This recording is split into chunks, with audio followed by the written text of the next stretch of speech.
otak itu sampai berjajaran hancur. Jadi keras sekali Quran pakai istilah. Jadi barang hak kalau berhadapan dengan batil, kehancurannya barang batil itu se ekstrim hancurnya otak yang berserakan. Itu dakwah. Kenapa kayak tadi? Misalnya ada debat terbuka orang ateis. Terus saya pernah didatangi seorang ateis. Dia dokternya dokter ateis. Tanya saya, Bapak, saya itu nggak bisa nyembah Tuhan sebelum Anda bisa menjelaskan konsep Tuhan. Saya tanya gini, Anda serius pakai teori akal? Dia serius. Terus saya tanya, alam raya ini menurut Anda wujud ya? Ya wujud, nyata. Kira-kira sesuatu yang wujud itu bisa nggak disebabkan oleh sesuatu yang tidak wujud? Mulai mikir. Tapi kita kadang kelirunya adalah menerangkan Allah itu sebagai Allah. Lalu kita agak salah dalam memulai ilmu logika, ilmu mantek. Di Quran, ini hanya apa Quran berapa? Coba yang apa Quran aja, meskipun belum banyak. Belum apa Quran ya, tenang, saya ingatnya kan. Bapak ada yang hal itu, setengah-setengah. Malu. Begini ya, kalau menerangkan mantek itu jangan pakai dengan tanda kutip, jangan pakai alamiahnya, tapi pakai wasfiyah. Nanti tak ajarin ilmu mantek. Dan itu ilmu kesukaan bahasa. Begini misalnya, kalau kita belajar mantek untuk menerangkan Tuhan itu dimulai dari mana? Al-alam mutaghayyir, wa kullu mutaghayyir setelah udam muhdits. Itu nggak nyebut kata Allah. Sama dengan Quran. Quran itu ketika berargumentasi tauhid itu nama Allah nggak disebut dulu. Ketika Rasulullah di Medina dan punya tawanan perang Badar, Asra Badrin, itu ada orang paling cerdas di Mekah, namanya Jubair bin Mut'im. Itu pakar mantek.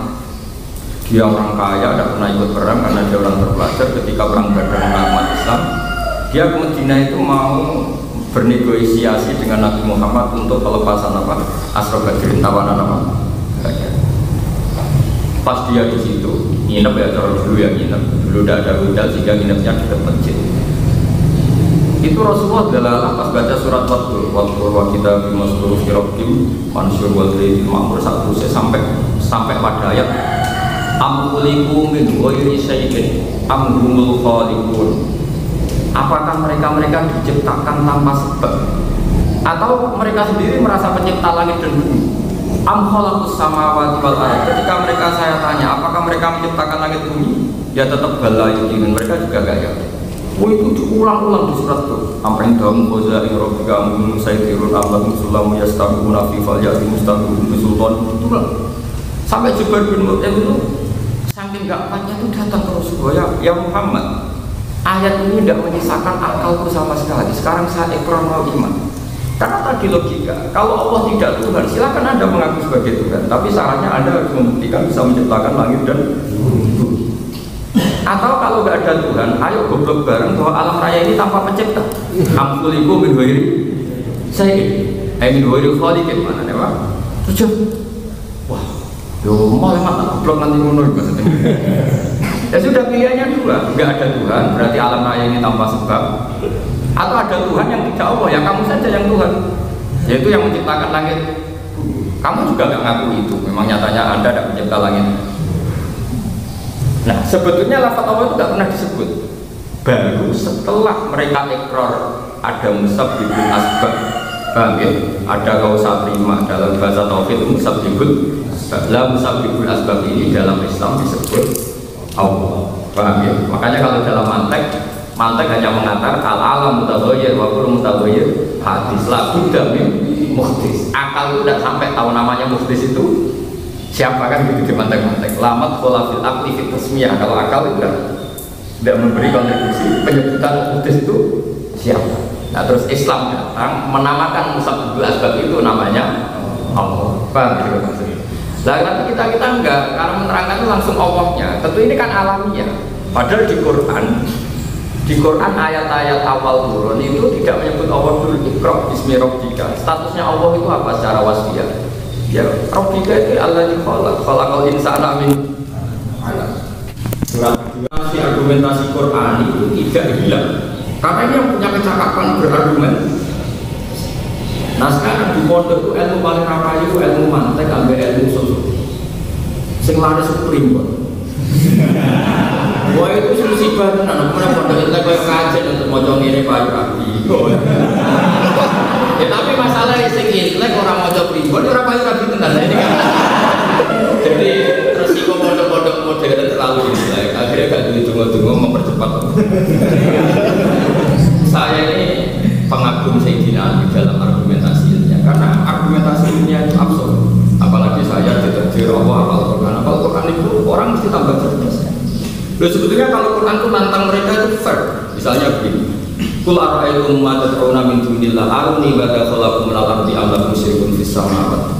Enggak apa-apa, lata uzza Tuhan enggak apa-apa kata Allah. Enggak apa-apa kamu katakan Tuhan lata uzza bal, silakan kamu katakan Tuhan.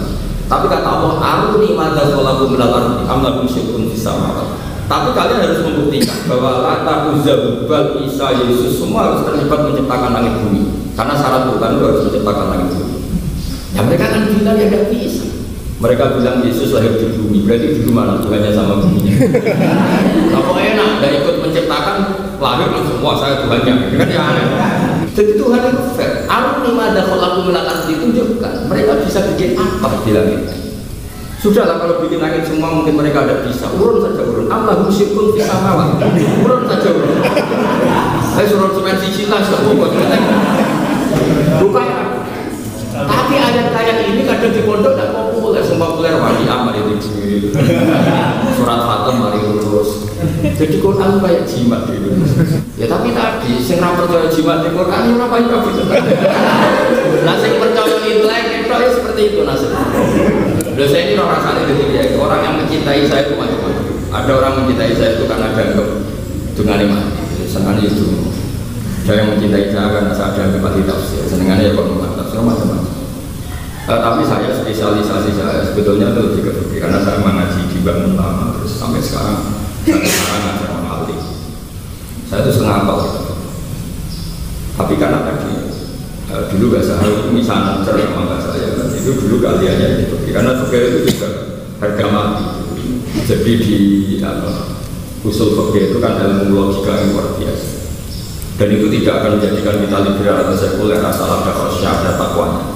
Kalau yang jadi liberal sekuler sengaja atau takwa. Dan menurut saya juga aslinya agak ahli usul fikih, cuma karena di kampus di daerah yang nggak ada orang pinter dia dikira ahli usul fikih.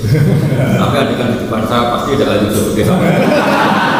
Masih mau nyatanya nggak berani kok mereka itu kalau ketemu ahlinya betul nggak ada. Ya mereka ngajar di kampus, anak SMA, anak-anak apa yang biasa belajar sekrup tentang Islam kan. Ya mesti pinter sendiri kok, seorang lagi ya. Jadi menurut saya apa yang dikatakan Sayyidina Ali itu satu solusi. Apapun kacaunya dunia ini, kalau kita punya hujah, itu kita sebagai muslim tetap punya eksistensi. Misalnya contoh gampang Uni Soviet, ini kisahnya. Uni Soviet itu banyak umatnya yang muslim, dan itu juga ketika dikooptasi oleh paham ateisme, paham komunisme, itu orang-orang Islam di sana itu sampai punya basement, terus mereka mengajarkan anaknya tentang tauhid yang seperti saya ajarkan tadi, asal usul Tuhan itu gimana, cara memahami Tuhan itu gimana. Kemudian akhirnya kita menemukan Tuhan itu memang aslul usul, bukan asal usul tapi apa? Aslul usul. Apa yang terjadi? 100 tahun setelah ada glasnost dan perestroika itu tumbuh di Uni Soviet. Uni Soviet hancur berantakan. Apa yang terjadi? Anak-anak ini sudah munsobihun, sudah sibghota waman ahsan minallah. Itu Uni Soviet merdeka. Ceknya yang menjadi negara Islam, Uzbekistan negara Islam, Kazakhstan jadi negara Islam. Karena apa? Ketika dikooptasi oleh Uni Soviet sebagai sebuah sistem negara, itu mereka tidak bisa mengalahkan barang hak fi qulubihim, yaitu tauhid. Itu bukti bahwa barang hak bisa hidup bertahan bahkan dalam negara komunis. Kayak apa Indonesia pernah dijajah Belanda tahun atau saya tahu. Sing Islam betul Islam. Pernah ada PKI sing Islam betul Islam. Itu kekuatan hujah karena qul falillahi hujjatul baligh. Dan saya termasuk kiai yang tidak sependapat. Kalau ada kiai kampanye supaya santri itu makmur, Indonesia makmur, saya termasuk ada kiai seperti itu. Bukan karena saya tidak senang makmur, tidak seperti itu. Bahaya kalau menggantungkan kebenaran sama kemakmuran. Nanti kita yakin Swiss itu lebih benar, Eropa lebih benar. Makanya saya termasuk kiai yang nggak suka isu makmur. Tapi saya yakin pasti ditakdir Allah makmur. Tapi saya nggak suka isu makmur, itu nggak suka. Betul saya nggak suka. Aku sungkem nang pengeran nggak boleh. Jadi nggak boleh misalnya menurut saya Pak Haris kampanye ke Mahatali.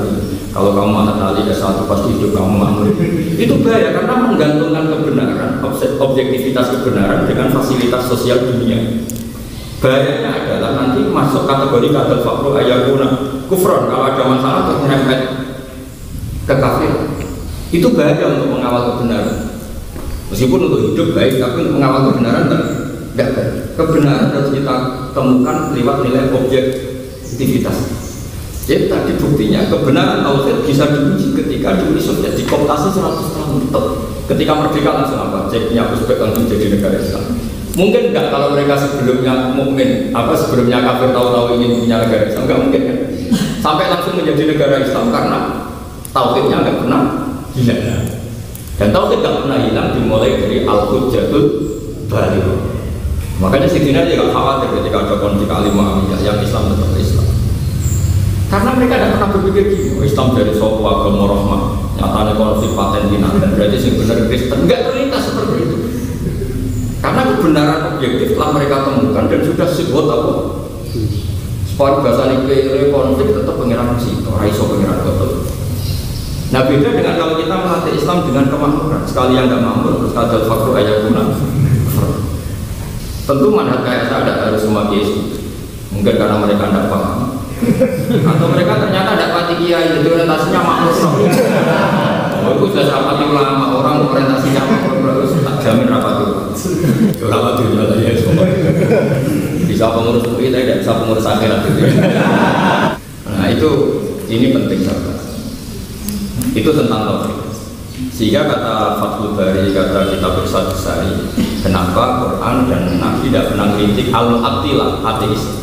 Karena dianggap sudah tidak kategori rival, nggak kategori rival. Karena tadi orang waras pasti mengatakan kalau al-mawjudat itu mujid atau musabbibun asbab yang oleh Islam dinamai itu Allah SWT. Tapi sebetulnya alamiah itu kita terangkan nanti, jangan langsung alamiah. Bagaimana tradisi Quran mengenalkan Tuhan itu apa? Ya Tuhan itu Rabbakum itu siapa? Alladzi khalaqakum. Kadang Allah mengenalkan dirinya. Allah itu siapa? Alladzi khalaqas samawati wal ardh, yang menciptakan langit. Dan Allah fair ketika Allah mengklaim menciptakan langit bumi, Allah juga tanya mereka. Aruni madza khalaqu minal ardi am lahum syirkun fis-sam. Bahkan Allah pernah ngendikan begini, ma asyadduhum khalqas samawati wal ardi wala khalqa anfusihim, kata Allah. Kalau kamu Tuhan, saya ingin melihat kamu apa itu menciptakan langit bumi, bahkan kamu tidak bisa menciptakan diri kamu sendiri. Wah, itu kan suatu argumentasi yang siapapun hidup dimanapun dan mau berhadapan dengan dunia manapun di komunitas apapun dengan tauhid seperti itu mantap sekali. Dan itu yang tidak dikhawatirkan Sayyidina Ali ketika dunia sudah kacau, sudah brengsek. Kata Sayyidina Ali, gak apa-apa dunia brengsek, tapi kamu harus latahul ardu min qawmin billahi yuhud. Jadi imma dzahirun maksud ya mana orangnya populer sekali. Saya itu alhamdulillah, saya itu tidak pernah ingin populer. Saya ngajar di Jogja dia ikhlas, di Sarang ikhlas. Tapi saya termasuk orang yang ngajinya di luar sekian banyak orang, karena memang ada tadi di Allah tabutullah hujat jumlah supaya argumentasi tentang Tuhan itu tetap. Tentu ada yang khaifun maghfur, ada orang dalam ketakutan sing maghfur, dan itu tetap berkah. Contoh gampang di Indonesia tadi banyak ahli hujah sing khaifun maghfur, punya ketakutan yang dikooptasi oleh pemerintah. Tapi apa nyatanya ketika hujah itu tetap diajarkan, karena semua ulama berkeyakinan kitmanul ilmi itu dosa. Ketika Uni Soviet hancur tetap jadi negara apa? Islam. Sama ketika Belanda hengkang dari Indonesia tetap pesantren hidup, Islam hidup, karena mereka dikawal oleh hujah. Makanya Pulau Suwon sekali sama kalau jadi kiai itu jangan pernah bilang kata sejahtera, kata makmur dalam mengawal kebenaran, tidak boleh. Saya tidak sombong, sampai sekarang saya ke Jogja itu masih sering nulis, kemana-mana masih sering. Anak saya itu biasa tak pergi, nggak pernah bayangkan bangun, karena nggak boleh anak saya menikmati kebenaran karena fasilitas. Nanti dikira jadi kiai enak karena punya mobil, punya uang, itu banyak. Jadi kiai enak itu karena dekat Allah, iman sama Allah. Ya cara berpikir gini, Allah itu al-baqi dan abadi. Kalau materi itu zailah atau faniyah bisa rusak. Masa sesuatu yang bisa rusak tak ikut mati? Misalnya begini, saya termasuk kiai yang nggak pernah takut mati. Ya karena pikiran saya sederhana. Ketika Anda hidup, Anda juga nggak tahu caranya hidup. Bagaimana cara memproses jantung Anda, bagaimana cara mengukur nafas Anda, menyediakan oksigen. Ya zaman kita hidup pun kan nggak tahu cara kita hidup. Kita ini hanya berlagak tahu saja. Berlagak tahu saya gini. Kalau kita lapar makan, hanya urun ngunyah terus bilang kita makan. Tapi kita kan tidak bisa ngatur cara organ kita menyerap makanan, sistem urat-urat kita merespon makanan. Tapi kita sudah mengklaim makan yang bisa menjadikan kita hidup. Nah karena kita hidup sebenarnya nggak pernah tahu caranya, juga sistem perut kayak apa. Dan kita tahu-tahu nyatanya ya hidup, bisa berpikir, bisa berkhayal. Mati juga gitu. Karena zaman hidup kita tidak tahu caranya, mati pun kita tidak tahu caranya. Ya sudah alam biadillah ya nyaman saja. Zaman yang dunia diurusi pangeran, nanti setelah mati juga diurusi. Makanya ketika Umar bin Abdul Aziz mau mati itu keluarganya nangis, dia marah-marah. Memangnya mau kemana saya kalau kamu nangis semua? Ya Anda kan mau mati mau dibawa dulu. Kamu itu goblok sekali. Dahab tu ila fu'il batu ginilah. Saya ini mau pergi ke zat terbaik. Malah mau tangis ibu jauh semua. Ya itu namanya al-hujjah. Jadi hidup itu happy saja. Nah tapi kalau orang sudah tidak pakai hujjah, pakai masalah. Wah ini kuburan di terus piye caranya wian. Piye caranya mengumpi orang aja. Sebetulnya zaman kamu hidup pun nggak tahu caranya hidup. Coba kamu gaya-gayaan orang bilang bisa makan, bisa minum. Apa Anda bisa mengendalikan organ-organ Anda? Nyatanya yang jauh banyak orang yang punya penyakit terus dia bisa makan. Makanya kata orang-orang sufi itu kalau mendidik dirinya itu anta lam tajid min nafsika ulama turid fakaifa turidu min ghairika ulama turid. Kamu dengan keinginan kamu sendiri saja tidak semuanya kesam. Bagaimana kamu berharap orang lain bisa memenuhi keinginan kamu? Ruang menjadi berjuang itu berjuangnya sebenarnya berjuangkan untuk kamu yang punya keinginan saja nggak bisa mewujudkan yang kamu inginkan. Nah, dengan seperti itu kamu di dunia itu kan kelihatan doa sekali. Waktu kalau misalnya bapak kenali terus itu kan tetap ya. Makanya pasangan paling awet itu lanang itu model itu mesti apa? Itu ada guyonan. Kalau ada soal sejoli model itu mesti pasangannya lebih awet ketimbang yang ganteng sama cantik. Dikira itu kan urusan cerai dan tidak cerai. Ternyata kalau elek sama elek sampai tua pun tetap elek. Tapi kalau ayu sama ganteng itu pasti dia abadi. Nanti kan lama-lama giginya dua. Gitu. Makanya bedanya gitu. Pasangan yang cantik sama ganteng itu nggak abadi. Tapi kalau elek saya sama elek sampai nanti kan ganteng kan sebenarnya tetap. Nah ini yang kedua masalah sosial cuma. Ya tadi masalah tauhid. Sekarang masalah sosial. Ulama itu menyangkut sosial itu juga selalu mendidik tidak bisa terbantah meskipun urusan sosial. Padahal sosial itu kan logikanya bisa berubah. Tapi kalau yang mendidik ulama itu tidak bisa berubah. Karena memang dengan kekuatan al-hujjah, kekuatan apa? Al-hujjah. Contoh begini ya. Suatu saat Nabi itu pernah ngendikan gini, al-qatil wal maqtul finnar. Pembunuh dan yang dibunuh itu sama-sama di neraka. Ya tentu dalam konteks yang tidak perang filhaq. Terus sahabat tanya, "Hadza al-qatil fama balil maqtul?" Oke lah ya Rasulullah, kalau al-qatil finnar, lalu dosanya maqtul itu apa? Dia kan korban. Kalau pikirannya sahabat, maqtul itu kan korban. Nabi jawabannya, "Innahu kana harisan ala qatli sahibihi." Ya dia maqtul itu hanya sial saja, mentalnya juga qatil. Yang mana terjemahnya? Kalau ada orang duel sama-sama ingin bunuh, semua mentalnya kan qatil ya gitu. Ya nasibnya sial saja dia jadi maqtul. Jadi kalau ada kangkang berebut dapat mbak yang cantik, yang kalah tidak usah kamu kasihani. Sebenarnya dia perebut juga, cuma nasibnya tidak baik. Artinya ada terus. Wah ini karena disikut makanya kalah dia juga, ini juga perebut. Beliau itu kan satu logika. Jadi kata siapa dia maktul? Maktul itu kan statusnya dia karena terbunuh, bahasa Arabnya maktul. Tapi mentalnya dia qatil atau maktul? Oh qatil ketika dia duel mentalnya qatil, mentalnya pembunuh kan? Ya kan? Lelahnya status maktul karena dia sudah mati berstatus maktul, mentalnya qatil. Nah karena mentalnya Qatil ini tetap sama-sama fitnah itu artinya itu hujah namanya apa? Hujah. Jadi orang tidak bisa bantah. Bedanya kalau dia berkata ini sudah maktul, sudah kayak apa kan kasihan.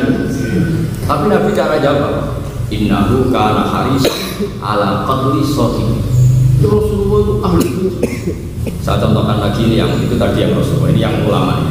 Sakit al-Bawi itu ngaji sama Sakit al-Bawi itu orangnya kaya raya, pedagang. Dia seorang sufi besar. Dia aslinya ada orang sufi, dia pedagang. Suatu saat dia mengembara dagang orang kaya raya, pedagang internasional. Terus dia ketemu sama At-Ta'ir sing maksur janahnya, melihat burung yang sudah patah sayapnya. Tapi burung yang patah sayapnya itu didatangi burung yang sempurna gitu, dikasih makan. Akhirnya dia mikir, ngapain saya kaya raya ini, Allah sudah membagi rezeki, bahkan burung yang sudah tidak bisa ikhtiar, dia dapat apa? Rezeki. Terus dia datang ke gurunya, ke Ibrahim bin Adham. Ya, saya mau jadi pedagang saja. Selama ini dia donatur pondok itu, pondoknya Ibrahim bin Adham. Dia donaturnya, dia ya. Setelah datang, kenapa? Saya tadi menyaksikan kejadian gini-gini. Burung yang sudah patah sayapnya ternyata dapat makan, dikasih makan yang waras. Sama gurunya guyu-guyu, kamu mungkin sudah ada kerja lagi, ingin dapat jatah dari orang lain. Iya, sama. Jadi bosan juga. Dan bosan juga itu ngelareninnya gampang, yang angan ngelarenin bosan lah. Bosan juga itu gampang, katanya diwakafkan selesai. Tapi kalau bosan larat, mau itu angin pensiunnya. Kata Ibrahim bin Adham senyum-senyum guyu-guyu, jadi murid sampai murid. Lima adalah takunu anta al-mutib waqad qala Rasulullah al-yadul ya khairul al-yadis seleramu wae cita-cita yo nek karo manuk kepen koyo manuk sing ngeke ilal apa kepen koyo sing dikeki iya wong kowe padha-padha cita-cita mestine lima adalah takunu anta al-yadis yutib maksudnya kenapa kamu tidak berkeinginan jadi burung yang memberi makan kok cita-citamu kepengen yang dikasih waqad qala Rasulullah al-yadul ulya khairun minal yadis sufla. Oh itu langsung tuntas logikanya Sakit al-Bawi. Jadi betul sih. Jadi namanya al-hujjah. Jadi kalau diomongkan itu mesti orang karena tadi fa innal aqla majbulun ala sawfil haq karena akal pasti menerima. Ini kembali yang ke tema kita. Saya pas ada di studio kiri ya berikutnya. Sekarang Rasulullah itu diutus bersama Jibril. Kalau tujuannya diutus itu main dulu sama orang kafir itu kombinasinya sama Israel saja, nggak usah sama apa? Jadi datang sama Israel itu orang kafir dibunuh semua selesai. Sampai Rasulullah diajarkan hujah, diajarkan al-ayat al-bayyinah karena agama ini datang dengan hujah bukan dengan pedang. Meskipun ada realitas, kemudian Islam diganggu, kemudian kita perang. Nah kalau itu tidak harus menyangkut Islam dan kafir. Di bujuk sitok itu apa direbut wong kita juga perang. Ono wong nyulik Pak Haris kita ya perang. Sakit. Dan artinya perang itu logika normal yang nunggu sebab, yaitu kita mempertahankan. Tapi itu tidak mungkin kalau asal syariat Islam adalah perang atau membunuh orang kafir. Kalau itu ya ngapain dengan Jibril dengan efektif dengan Loh sampai ada ayat makiyah dengan argumentasi yang ilmiah ya karena memangnya ininya kita ini Islam diterima dengan ayat, dengan bayyinah, dengan logik. Paham? Ya, itu termasuk tema ayat tema hari ini. Jadi saya mohon sekali kangkang dilatih argumentasi. Ya makanya ya banyak kiai yang mensyariatkan santri mati. Itu ya untuk sosial saja.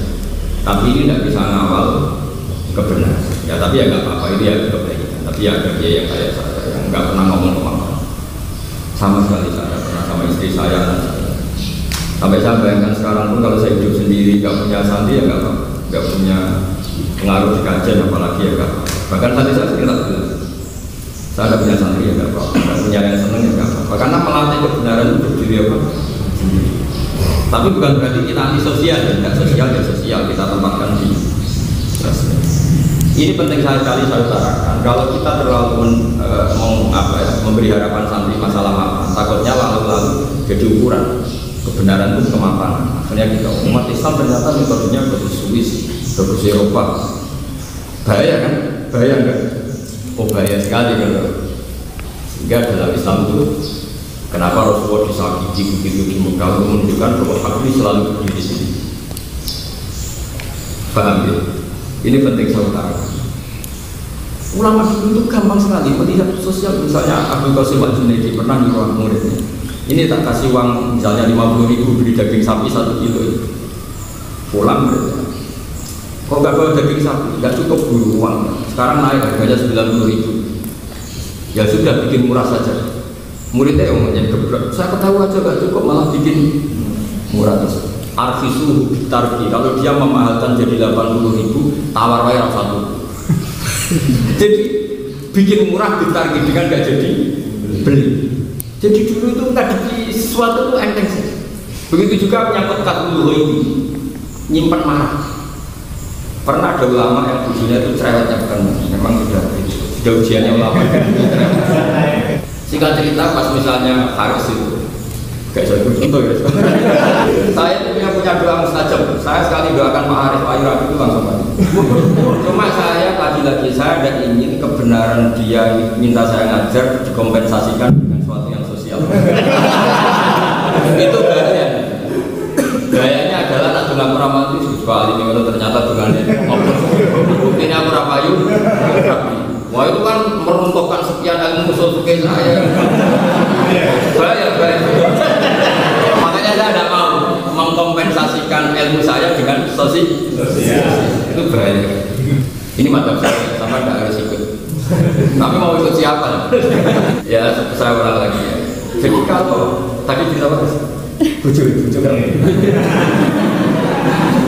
itu di bab kita bukan dulu kata Rasulullah kan mijar atin ahlumu indawo mijar atin mukmin apa mijar atin itu siap ajar buah muslimun. Tidak ada makanan yang paling disukai Allah kayak ngelek emosi. Jadi ada emosi dilek itu ya ditelan. Itu suatu saat ada ulama itu bujuri cerasnya bukan. Pas sudah dihidangkan gajah itu ada ingkung kiainya itu mau manakiban. Ini cerita di ya kalau sekarang mungkin contohnya manakiban itu sudah terus istrinya nggak terima kok enak mau jadi makan ayam ingkung aku bojomu itu dibanting sekocar aja. Nah di situ lalu ulama waras semua, ulama yang mengalim-alim semua. Ketika si kiainya tadi malu sekali sama tamunya digandeng sama tamu. Kami ingat nggak ketika kita dulu zaman pondok mau makan ini kemudian ada ayam datang dan meruntuhkan itu semua, kita marah enggak? Ya enggak, karena ayam. Ya sudah, istri kamu dengan ayam itu mulia mana? Ya mulia istri saya. Kalau kita demi makhluk yang nggak punya akal saja nggak marah, apalagi dengan makhluk yang punya akal. Itu terus, iya ya Yusmi itu bujumu matikan itu. Jadi enak saja. Iya ya, lu coba ya. Kalau kita kehilangan 100.000 karena kita lupa kan kita tidak marah. Padahal natijahnya kan ya hilang. Nah nanti kalau dicuri istri natijahnya juga hilang. Jadi ulama dulu itu enteng saja melihat.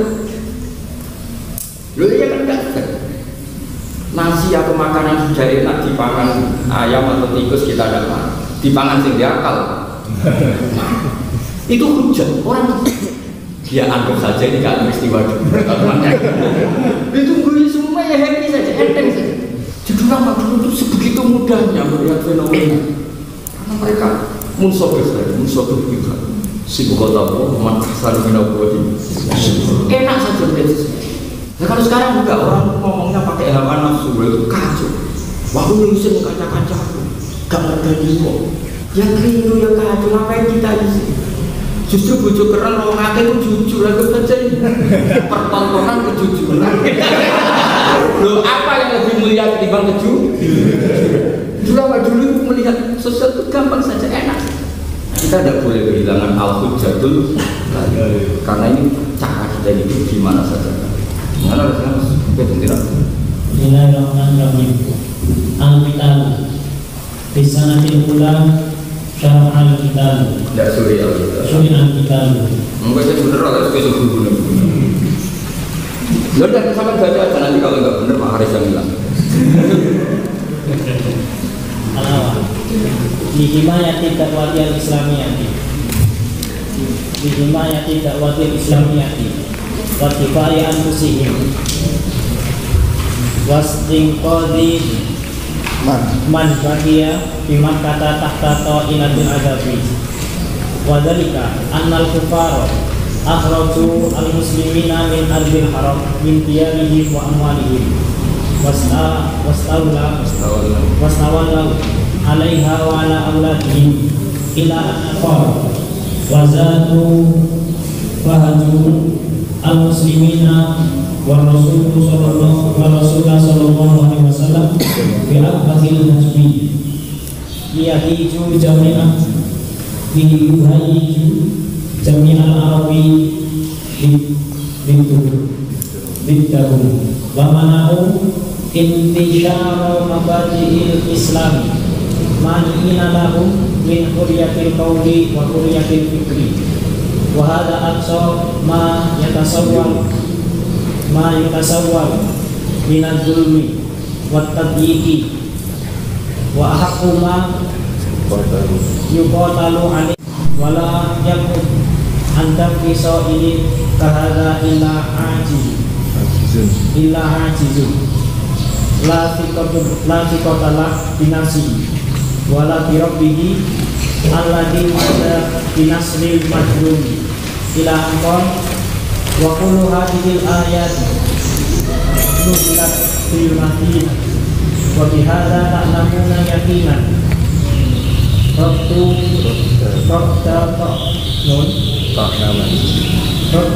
Ta'naman yaqulu innal islama innaman tasara bisayfi wa innahu syari'atul harbi bal aslu nashrihi ad-dalilu wal burhan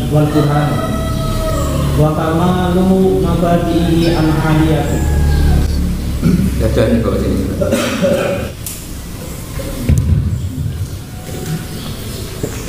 Jadi gitu ya, jadi argumentasi perang itu juga gampang saja kalau ulama menerangkan itu. Jadi pertama Islam datang dengan hujah, dengan logika, kemudian Islam itu diserang. Andai kan kita punya istri cantik, punya harta yang berharga, mau diserang orang, kita kan wajib membela apa? Diri, dan ya seperti itu. Dan yang tidak berani itu hanya orang yang pecundang sekali, kata saya Muhammad. Jadi normal saja, logika itu normal saja. Makanya kalau kondisi normal ya kita berargumentasi secara ilmiah, dan itu yang di ayat-ayat magia. Makanya saya mohon Pak Haris dengan anak-anak belajar ayat magia yang argumentatif. Argumentatif kayak tadi menyangkut Tuhan. Sebenarnya Tuhan itu di surat Tur kan detail sekali. Caranya menemukan Tuhan, ya caranya apa? Menemukan. Misalnya begini ya, Anda jangan tertarik sesuatu yang sifat hakikat tapi tidak argumentatif. Misalnya begini, ketika Musa itu ketemu Fir'aun, itu Musa sering pakai argumentasi hakikat tapi tidak menohok. Akhirnya diulang sampai 3 kali, dan itu cara pendekar itu jurus 2 kali Fir'aun sudah kabur. Kan Fir'aun, Musa datang ke Fir'aun, ditanya begini, kamu mau apa Musa? Mengajak kamu menyembah Tuhan. Nah Tuhan itu siapa? Yang menuhani langit dan bumi. Pertama Musa bilang yang menuhani langit dan bumi. Itu kan sifat hakikat apa? Tapi kata Fir'aun, setahu saya di bumi, saya kemana-mana itu Tuhannya saya. Ma'alimtu lakum min ilahin apa? Soal Tuhan di langit, fa'ukit liya hamanu alat ini faj'al di sodra. Ya Haman sini, saya bangunkan piramida yang tinggi, ibni di sodra. La'ali abdul asbab samawati fa'abtali ilahi Musa. Itu di beberapa ayat yang berbeda-beda surat, tapi ini saya acak saja. Intinya itu untuk memastikan Tuhan yang Musa tidak ada itu nunggu Haman bikin apa? Piramida. Itu kan kesuwen. Terus kata Musa, tidak usah itu, tak ganti hujah saya. Yang menuhani nenek moyang kamu, Rabbukum wa Rabbu abaikumul awwalin. Itu hampir separuh dari penggawaannya Fir'aun semua. Karena mereka berpikir, nah Fir'aun pengiran, gak bayar kalau pengiran ini. Kan pengiran ini cek balita loh Pak Jokowi. Pengiran ini cek balita. Loh iya kan kalau Fir'aun Tuhan, lalu bapaknya banyak punya Tuhan kan? Enggak. Kan Tuhannya baru lahir, paham? Akhirnya jadi pengaruh, Fir'aun kegiatan. Nah semenjak itu ada waqala rasulun mu'minun min ahli Fir'aun yaqdumu iman. Karena terus Iya, nah Fir'aun pengiran itu balik. Pengiran itu pengiran terlambat kan ya. Nah, karena pengiran terlambat itu aneh, kita menemukan satu absolutisme kebenaran, yaitu Allah harus awal, harus kok. Makanya saya mohon sekali ya, kang-kang di sini Bapak, imannya harus seperti saya ini, seperti Sayyidina Ali, seperti guru-guru kita, supaya nggak bisa diobang-abingkan oleh sosial. Kalau sampai nanti dididik sosial itu bahayanya gini loh kalau diimani. Hampir santri ke keluarganya Sakinah, boleh berkata makmur, boleh kiri, itu kan nanti terus dievaluasi. Beli mau buka baru. Makanya saya tidak pernah ngomong sosial itu baik. Nanti santri sana gak baru jumpiran Joko Tua. Coba makanya ini dilatih, pokoknya dilatih bahwa mengawal kebenaran itu ya dengan kebenaran. Tapi saya yakin Islam yang sekarang hidup di komunitas modern, komunitas macam-macam itu asal hak itu mesti kuat. Bal naqut itu bil haqqi alal fa'ayat umahu. Sama damai mana menghancurkan sampai dimak itu otak itu berjajar. Saking hancurnya. Yaitu yang dimaksud Nabi ja'al haqqu wa zahaqal batil innal batila kana zahuqa. Ini perlu saya katakan. Yaitu yang diinginkan Sayyidina Ali selalu bumi ini ada min qa'imin lillahi bihujjah. Qa'im itu artinya gini Pak, menekuni ya. Qa'im jadi bukan abal-abal, bukan amatiran, memang menekuni. Ya seperti ulama dulu, ngendikan itu enteng saja. Bahkan ketika menghukumi kias itu nggak bisa dibantah. Misalnya gini, misalnya saya cerita ke Pak Haris, itu dia penyakit teler, itu uangnya drengki, terus foto, terus rajin. Biasanya orang diceritain gitu kan marah. Normalnya orang kan marah karena disebut F-nya, sisi buruknya, sisi negatifnya. Kata Sayyidina Ali, Imam Ghazali, wa ila dzalik. Cara menyembuhkan kalau kamu tersinggung diingatkan kesalahan Anda itu begini. Jika ada orang bilang ke kamu gini, tahta jubbatika hayat, di jubah kamu ada ular yang berbisa, dan itu bahaya bagi tubuh Anda. Anda terima kasih nggak sama yang ngasih tahu? Terima kasih kan? Fi jubbatika akro, itu ada kalajibnya. Yang ngasih tahu kamu terima kasih nggak? Nah, kalau hayatun akrobun yang bahayanya hanya di badan saja sama yang memberitahu kamu terima kasih, apalagi hasil dengki yang bahayanya ila yaumil harusnya terima kasih dong sama yang ngasih. Jadi gampang saja. Sehingga orang-orang dulu kalau dikasih jeleknya dia dikasih tahu ya enteng saja. Dimotong. Jadi selama dulu juga jadi gampang sekali membuat orang supaya bisa menerima kalau diingatkan orang, dikiaskan sama tahta jubbatika hayya, tahta jubbatika makro. Nah itu jadi hujah. Jadi andikan ulama itu kok, ya kok pinter ngene iki, yo pancen diterima betul. Paham? Loh saya itu santri loh, tidak punya gelar, sampai sekarang tidak punya gelar. Saya di Jogja diterima, di Jakarta diterima, di mana-mana diterima. Karena saya sekali ngomong itu nggak bisa dibantah. Ya karena tadi santri ulama-ulama di luar, Imam Ghazali, Imam Nawawi. Jadi orang santri itu gampang dibantah, nanti ngajinya jeblok. Saya jeblok khayalnya. Kalau kan betul pasti balnak itu bil haqqi alal batil, mesti fayad mahulu faidah gua. Ini soalnya saya semua dunia kan kesel. Ya mungkin dikasih semangat anak-anak itu supaya mau belajar itu bisa hidup. Tambah, mau tak tes orang. Mau ada orang sopan.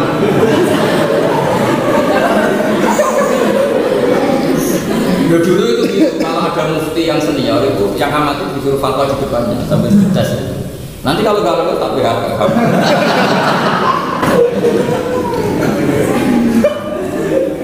Barangkali ada yang mau tanya? Ya atau kasih saran-saran ke teman-temannya supaya mau belajar sebagai mau belajar. Mungkin Bapak punya saran ke Pak Haris. Bismillahirrahmanirrahim. Al-Quran Menggali muslimin Wali nabiyyin Wa yajuzu ta'limuhu bidakhirin wa mu'anidin Wa rujiya islamu Sawa'un al-fadar wal-muntah Wa hadha muradu man haqqara fi qira'ati Li'annahu bima'na iqra'i Qawluhu ustuhibba lahu al-hijr Ay ilam yarju nusrata muslimin bimuqami Walam yakbir ala al-i'tizal فإن رجي ما ذكر فمقام أفضل أو قدر على الاعتزال حرمت الهجرة لئلا يستولي الكفار على محله فيشبه دار الكفر. Jadi begini ya, misalnya ini dalam konteks sosial ini kan kita hidup di zaman global. Saya punya beberapa teman yang kuliah di McGill atau kuliah di Australia. Terus mereka di Australia ternyata ada kampung Ampel. Di Johor pernah saya beberapa kali ketemu ketua MUI-nya sana, kadang ada salah. Nah sekarang logikanya adalah, kamu ingin nggak semua bumi Allah ada yang sujud? Kita ingin nggak? Ingin. Makanya di seperti ini tetap ada mahalul ijtihad. Misalnya kita punya anak atau santri mau ke Jerman, satu kita takut mereka hanya jadi fase jadi bagaimana. Itu juga sah karena ketakutan itu dari citra manusia. Tapi kita juga ingin Islam itu menyebar di mana-mana, semua arduwa, semua milduwa yang kita ingin ada sujud, ada tauhid, ada macam-macam. Kata kitab ini, kata kitab Al-Yufi, jika ada komunitas muslim misalnya di Amerika, di Australia, mereka tidak mengalami penyiksaan yang serius dan mereka bisa ibadah nyaman, maka haram hijrah. Karena dengan haram hijrah berarti, karena dengan hijrah bumi yang sudah dimiliki umat Islam sama juga dikasihkan orang kafir lagi. Paham ya? Itu kan satu kearifan, itu kan di Al-Hujjah. Bagaimana kita merelakan bumi yang sudah kita kuasai dengan kita hijrah dikuasai mereka lagi. Dan alhamdulillah di era demokratisasi ini selain kayak yang Marhatani itu bagus, Islam di mana-mana yang diterapkan secara baik. Makanya ini kan kemarin saya diskusi ini. Kesulitan umat Islam zaman akhir itu memang masalah hukum timbal balik. Itu memang agak apa ya, menjadi mahalul ijtihad. Misalnya begini cerita di Mesir. Yusuf Qaradawi itu pernah dengan sekian ulama datang ke Vatikan karena ternyata Vatikan itu kan istilah country in country, negara dalam negara. Singkat cerita di Vatikan itu tidak ada masjid. Terus ke Paus itu beliau minta masjid. Karena mungkin etika peradaban internasional atau basa-basi internasional tidak tahu, singkat cerita sama Paus diturutin, akhirnya Vatikan ada masjid. Yang pertama baik-baik saja, ternyata ulama-ulama ini salah juga. Ternyata Paus itu minta pekerja-pekerja ekspatriat yang ada di Qatar juga harus didirikan gereja sebagai kompensasi ada masjid di Vatikan. Akhirnya kan sial juga. Jadi memang persahabatan internasional paling susah itu bab-bab seperti ini. Saya ini kan sering punya teman-teman pakar ya, bahkan banyak lembaga besar yang kita kenal yang memang kesulitannya di situ. Itu kan sama seperti PBNU pernah ke Qum itu di ibu kota Irak. Orang-orang itu tuh sering kesana ke Iran karena sing religius ya kepengen ziarah Imam Ghazali. Imam Ghazali syariahnya kan di terus itu ikut wilayah mana? Di Iran. Di sana di Iran itu ternyata yang katanya Syiah fanatik, semua tempat agama itu ada, tempat ibadahnya ada. Termasuk katanya gereja dia ada, sinagog, tapi yang nggak ada itu masjid ahli sunnah. Ulama-ulama NU sempat kepikiran mau minta masjid di sana, dan itu pasti dituruti karena ada etika peradaban intern. Tapi ada kiai yang ngomong, kok nak jalan masjid Syiah di Jakarta kapok. Jadi ini kan, nah. Kira-kira ijtihad fikih yang seperti ini. Nah di sini pasti fikih kaulah yang sudah seperti ini. Karena mirip-mirip. Ya apa? Dorong Jawa, Godio, Golora, mirip. Dan itu bagus ya kita pertimbangkan. Makanya ada karangan kitab bagus sebenarnya. Mungkin di sini nggak ada memang kitab itu jarang. Saya aja punyanya fotokopinya. Karangannya Izzuddin bin Abdus Salam. Saya yakin dulu termasuk yang menginspirasi Ghazali banyak itu kitab itu. Modelnya begini kitab itu. Saya bahkan punya rencana mau saya takriri kitab itu. Jadi Quran yang mikit lagi juz'iyah al-ghul nanti saya tutup saya bacakan Thariqatul Usul karangannya Ghazali. Tapi saya tunjukkan sekian polanya bahwa ilmu ini memang ilmu objektif. Quran itu kan karena turun ada kondisi tertentu, pasti sebagian itu yang mustahil, sebagian konsep, sebagian amar, sebagian nahi macam-macam. Terus cara menangkap gue begini, saya Izzuddin bin Abdus Salam. Misalnya begini, dengerin ya, misalnya begini. Wala tasubbul ladzina yad'una min dunillah fa yasubbuha aduwam. Kamu jangan pernah misoi Tuhan selain Allah, nanti korbannya Allah. Singkat cerita kan sahabat ketika saking semangatnya Islam itu kan jancuk mata, jancuk uzza kira-kira. Jancuk pengeran. Akhirnya sing diwales kan pengeran juga gitu. Terus Allah bilang gini kan, sahabat itu jualan misoi latar uzza korbane aku. Sing diwales aku. Nah, Nabi juga pernah ngendikan, la yasubur rajulu abar rajuli wa la yasubur rajulu umar rajuli. Jogeman misoi bapakmu jeng kira-kira. Kata sahabat, ya Rasulullah yang bener rasa, masa orang misoi bapaknya sendiri gitu. Nabi jawabnya ada saja, ya subuh abar rajuli fa ya subuh abar. Kowe misoi bapakmu kok sing diwales bapakmu. Artinya terus Izzuddin bin Abi Salam bikin bab ini. Babun anatasabbu bilal haram. Jadi satu peristiwa yang spesifik kemudian ditakwil menjadi kaidah amma dalam fikih. Paham ya? Itu kan peristiwa yang spesifik. Tapi karena ini menjadi hukum wajib, hukum general, oleh saya itu dibabkan babun anatasabbu bilal haramun. Sehingga arahnya nanti sama dengan kaidah al-ibratu bi labdi la bi khususis sabab. Jadi misalnya babu mutlaqi hurmati ta'dilil walidain. Babu hormati apa? Karena terus dalilnya fala taqul lahum uffin. Ya jadi apa? Bab haramnya menyakiti orang tua dengan jenis apapun, jenis terberat maupun teringan. Qala ta'ala fala taqul lahum uffin. Jadi enteng saja. Jadi itu cara ulama. Sehingga nanti dengerin ya. Sehingga nanti ketika misalnya kayak kitabnya Syekh Zakaria Al-Ansari yang Fisari Basali itu usul terjadi thariqatul usul. Itu nanti kalau Quran itu kemungkinannya kan dzikrul juz'i wa iradatul kull. Bukan juz'in yang membatasi. Ya, bukan juz'in yang membatasi, tapi mimbabi itlaqil badi juz'i wa iradatul kull. Saya ulang lagi, itu cara mereka menjadikan Quran selalu kita pegang, selalu bontontoria, selalu segar ila yaumil ya. Jadi kalau kita mengkritik Tuhan mereka yang punya sebab Tuhan kita juga dikritik juga ada boleh.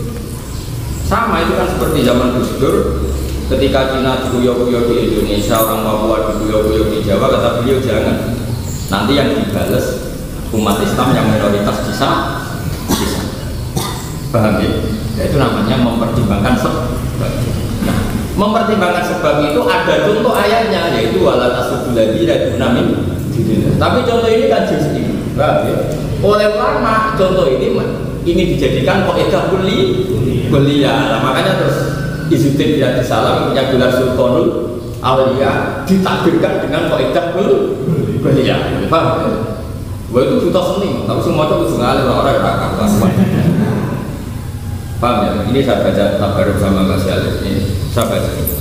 Konteksnya beda tapi kaidahnya sama. Termasuk kalau yang diceritakan beliau ini adalah sabda ya. Umumnya kalau ada mutlak dengan muqayyad, yang mutlak juga ini muqayyad, apa yang muqayyad jadi mutlak. Kalau pikirannya benar. Kan umumnya kan mutlak diqayyidi dengan muqayyad. Akhirnya muqayyadnya jadi muqayyad, yang mutlak jadi mutlakun sing qayyadatul muqayyad. Tapi sebagian ulama cara berpikir gak gitu. Zikrul muqayyad adalah juz'un min kulliyatil mutlaq. Ya ini agak sedikit ya. Berapa tadi ya? Zikrul muqayyad sebenarnya zikrul juz'i min juz'iyatil mutlaq. Maka sebetulnya nggak perlu qayyad mengqayyadi. Nggak perlu qayyad mengqayyadi. Paham ya? Misalnya gini, dengerin. Jangan banyak ini pakai logika.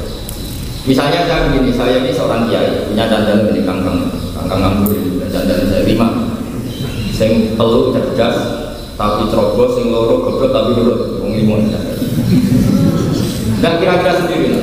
Terus saya bilang gini, dengerin, akrim kullaman dakhala dari, muliakan siapa saja yang masuk rumah. Itu am kan atau mutlak? Ya karena mutlak sama muqayyad hubungannya sama dengan am dan khas. Ini yang jelas. Daya, jelas ya. Akrim kullaman dakhala dari. Setelah itu selang beberapa menit, terus saya bilang gini, anak 5 ini dengan semua. Akrim kulla alimin atau akrim kullaman dakhala dari wa huwa alim. Saya memberi catatan apa? Catatan alim. Ini normalnya kan yang mutlak tadi menjadi mukoyat. Jadi gak sido siapa saja, tapi khusus yang teori itu juga benar, muhtamil itu bisa benar, bisa salah. Tapi misalnya kata Imam Ghazali di kitab Al-Mustasfa, juga kitab Qaidah usul fikih, ukuran koyat dan tidak koyat itu yaksun su'al. Ukurannya itu bagus dipertanyakan. Misalnya begini, kalau saya termasuk orang yang ma'rufun bisafar, terkenal dermawan, juga ma'rufun misalnya kalau bahasa Indonesia saya egaliter, siapa saja saya happy, siapa saja saya hormat. Ya, kalau saya punya reputasi siapa saja saya hormati, termasuk nyuwun saya orang fasik, orang nggak jelas, maka menyebut kalimat kedua tadi, akrim kullaman dakhala dari bahwa alim adalah zikrul juz'i min dzalikal mutlaq. Jadi hormati siapa saja yang masuk ke rumah saya, yang diantara juz'inya adalah orang alim. Jadi kata orang alim malah gak jadi catatan, tapi zikrul juz'i badal kulli. Paham ya? Paham? Paham? Yaitu di kitabnya Ghazali diredaksikan wakila yuhmalul muqayyad ala mutlaq bi ayyu dzalqaitu li anna dzikral muqayyadi dzikrun li juz'iyyin minal mutlaq fala yuqayyidu. Jadi ada pikiran, dan saya setuju pikiran itu. Tapi kata Imam Ghazali kan ada khilaf dua. Kata Imam Ghazali ya gampang saja khilaf itu. Lihat Korena. Lihat Korena misalnya begini. Wadah birokrat yang brengsek. Senengane mulya ana kiai sing gede tok mergo dene butuh suarane. Dan ana kiai-kiai ra jelas gak dimulyani. Kalau yang seperti ini kok bilang hormati siapa aja masuk rumah kamu, saya itu diralat. Yang punya pengaruh saja. Berarti ya betul-betul banyak. Karena ini birokrat brengsek mulya ana kiai alim tok. Tapi misalnya ada orang yang terkenal dermawan, birokrat yang terkenal egaliter yang apa, mungkin kan sama siapa saja kan dihormati. Sehingga menyebut alim itu mau spesial, tapi tidak langsung yang lain tidak dihormati. Dengerin. Dan cara berpikir ini yang menjadi cara pikiran Ahlussunnah apa? Baca. Cara berpikirnya Ahlussunnah adalah begini misalnya, ini dengerin. Banyak dosa yang diancam neraka oleh Allah dan disebut misalnya zina, maling, korupsi dan sebagainya. Tapi itu semua masuk wayaf rumajuna dzalika liman yasha, tetap bisa dimaafkan.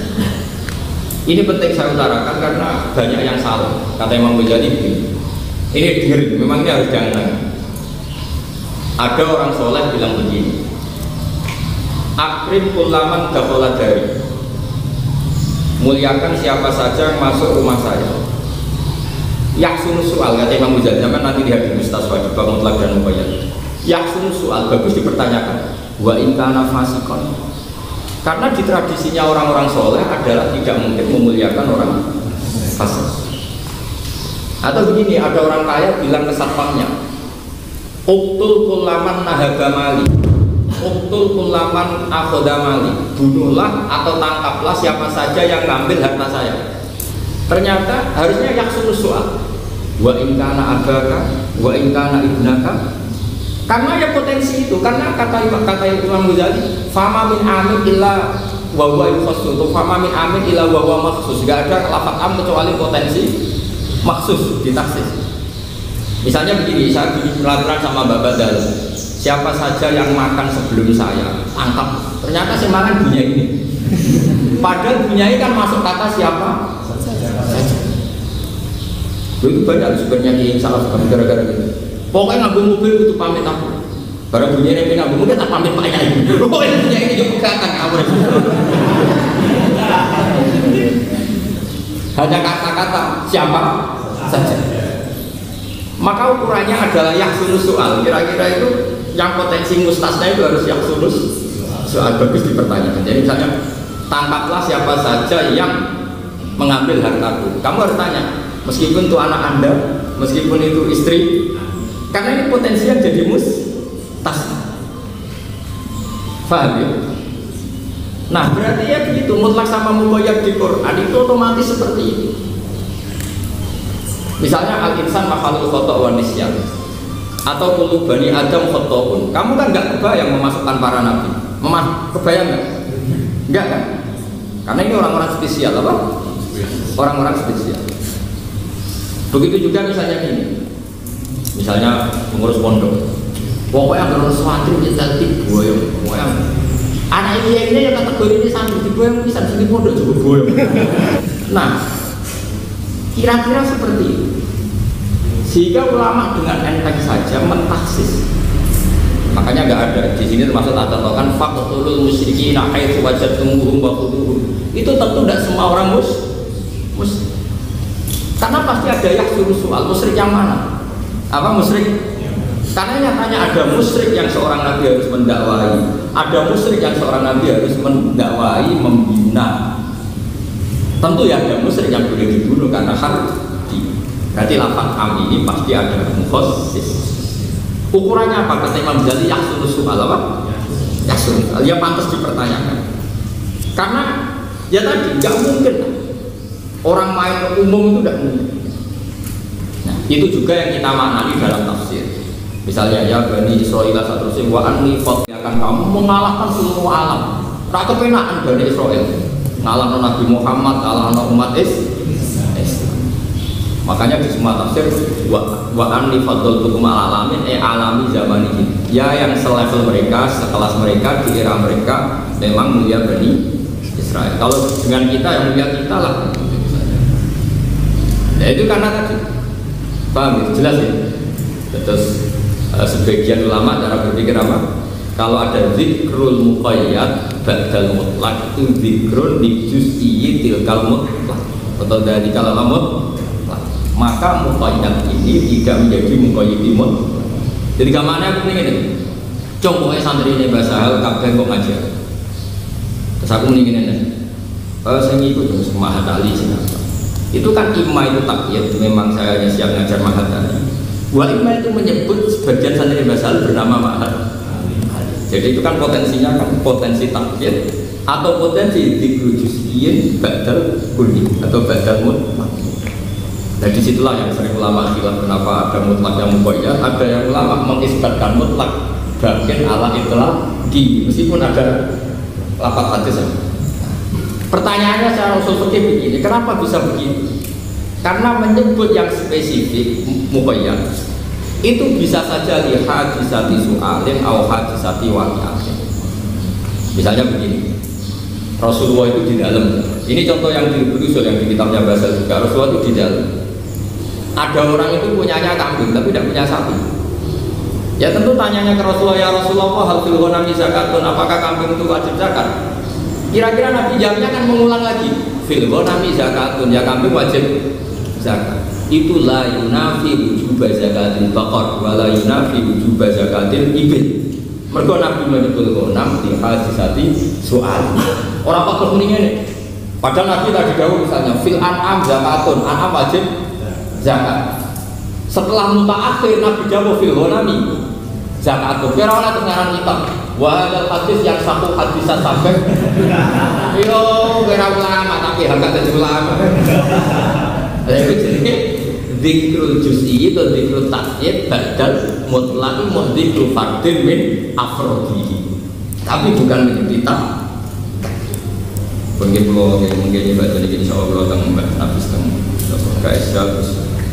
Jadi belum ada ulama satu, tapi jadi Pak Aris ini sarang ada acara. Ini kan politikus Pak Aris. Sebetulnya tidak yang mendesak urusan dia. Kita tahu misalnya dia apa. Al-aham fal-aham. Ini apa? Bismillahirrahmanirrahim.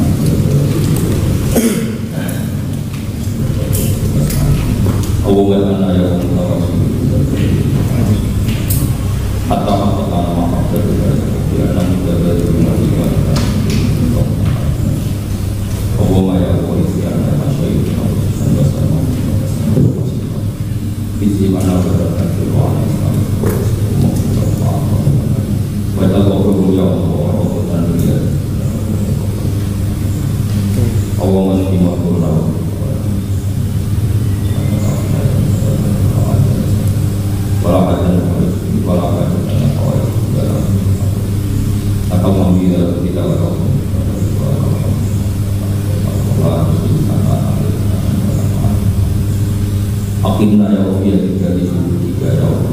waghfir bi ibadika Wujudna kawalidik waghfir bi ibadika hatta na'lamu bi amrika ya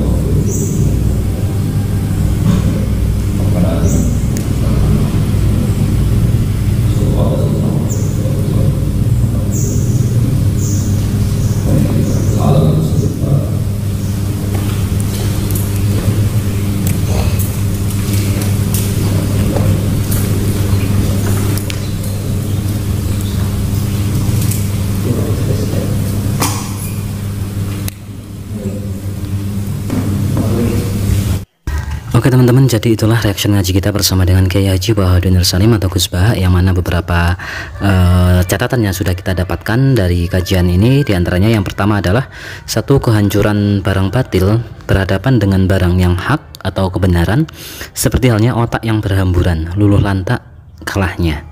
Begitu juga logika kebenaran Al-Quran dan keimanan itu akan meluluh lantakkan hal-hal yang berbau kebatilan.